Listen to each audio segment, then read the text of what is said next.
कुशाग्र हत्याकांड में हत्या करने वाली ट्यूशन टीचर, बॉयफ्रेंड और साथी को कोर्ट ने सुनाई उम्र कैद की सजा। बता दें, कानपुर में कुशाग्र हत्याकांड में छात्र की हत्या करने वाली ट्यूशन टीचर रचिता वत्स से प्रेमी प्रभात शुक्ला और उसके दोस्त आर्यन उर्फ शिवा को कोर्ट ने उम्र कैद की सजा सुनाई है।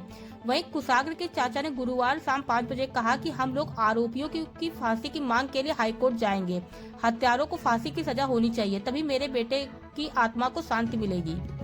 क्या कहेंगे? कुशाग्र हत्या का फैसला है। इसमें रचिता वत्स को आजीवन कारावास डबल और 1 लाख जुर्माना, अन्य अभियुक्त प्रभात शुक्ला और शिवा गुप्ता को आजीवन कारावास और 1,10,000 का जुर्माना किया गया है। और दोनों को तीनों को टिलान डेथ तक के लिए माननीय न्यायालय ने कहा है कि जब तक ये प्राकृतिक समाप्त नहीं हो जाएंगे, जब तक प्राकृतिक जीवन समाप्त नहीं हो जाएगा, जब तक के लिए टिलान डेथ तक के लिए आजीवन कारावास किया गया है। और ये एक सम्मानजनक फैसला है, उस सबको हम लोग स्वीकार करते हैं। लेकिन वादी पक्ष से संतुष्ट नहीं है। हम लोग जब निर्णय देख लेंगे, उसकी तकनीकियाँ देख लेंगे, बारीकियाँ देख लेंगे, न्यायालय ने कितने पक्षों को हमें माना है, निर्णय मिलते हैं उसकी हम लोग समीक्षा करते हैं। एक कुटल कमेटी में हम लोग समीक्षा करते हैं। कुटल कमेटी में जब जो निर्णय माननीय न्यायालय के ऑर्डर के संबंध में लिया जाएगा, उस संबंध में हम लोग ये तय करेंगे और पूरा कुटल कमेटी को समझाने का प्रयास और वहाँ अपनी बात को रखा जाएगा कि साहब ये अपील योग्य केस है, माननीय उच्च न्यायालय में इसकी अपील की जा सकती है।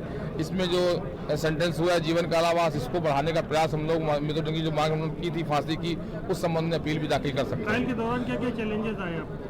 ट्रायल के दौरान चैलेंजेस ये आई, हम लोग साबित करना पड़ा था कि कैसे एयरटेल और जिनके मोबाइलों को उपयोग किया गया था, लोकेशन निकली थी, उन लोगों को बुला के तलब करना पड़ा, उनके अधिकारियों को ये साबित करना पड़ा कि जो लोकेशन, कॉल डिटेल और वहाँ की मौखिक परिस्थितियाँ थी वो उनके द्वारा ग्राह की गई थी। और सबसे महत्वपूर्ण गार्ड को सुरक्षित रखना पड़ा, जिसने अपनी आंखों से देखा था कि वो ला करके जो है उसने पत्र यहाँ डाला है, उसको सुरक्षित करने का भार भी अभियोजन पक्ष पे था, जिसको इन्वेस्टिगेशन विंग ने पूरी तरह निभाया, हमारे पुलिस प्रशासन ने निभाया। उसको सुरक्षित लाना, ले जाना, इन सब की बातों का भी ध्यान रखना पड़ा।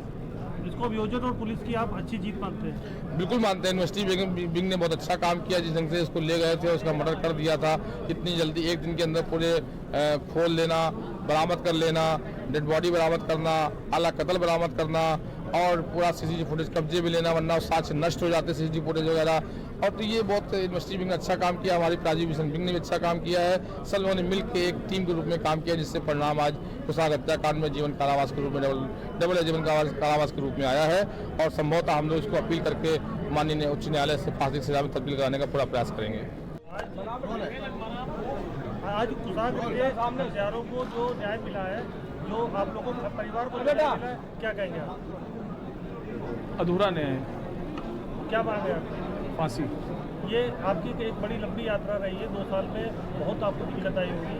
अब आपको एक वर्ड में अगर कहा जाए तो आप क्या चाहते हैं? मैं चाहता हूं कि ऐसा अपराध करने वालों को जैसा अपराध किया वैसी सज़ा मिलनी चाहिए। मैडम, आपका बेटा नहीं है इस दुनिया में, इस समय आपकी भावनाएं बहुत तेज़ी से बढ़ रही होंगी।